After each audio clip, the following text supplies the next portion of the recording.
Левски измъкна трудно равенство 2-2 като гост на Славия и показа, че все още се намира в криза. Сините нямат победа в 3 поредни срещи за първенството, като не са вкусвали успеха и в 3-те си последни гостувания. Двубоят на стадиона в квартал Овча купол започна с натиск на домакините.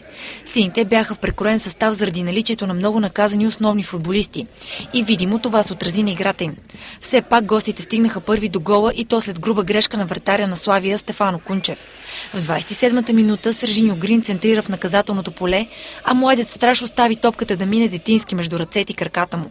Вместо да се стреснат, славистите мигновено изравниха.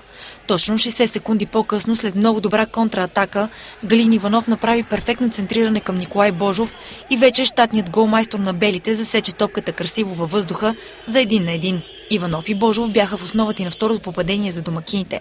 Пълният обрат дойде минута преди почивката, когато Галин Иванов развинти отбраната в синьо и се разписа с гол шедьовър.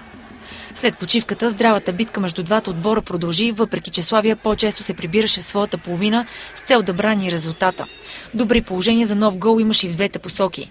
И точно когато белите се виждаха победители, а Левски бе на път да запише трета поредна загуба с резултат 1-2, гостите получиха дуспа. Капитанът на Славия Йордан Петков направи абсолютно безмислено нарушение в наказателното си поле срещу Александър Киров в 87-та минута. За топката застана Жоазиньо, който не сгреши и донесе точката на Левски, гарантирайки им второто място след 13-тия кръг.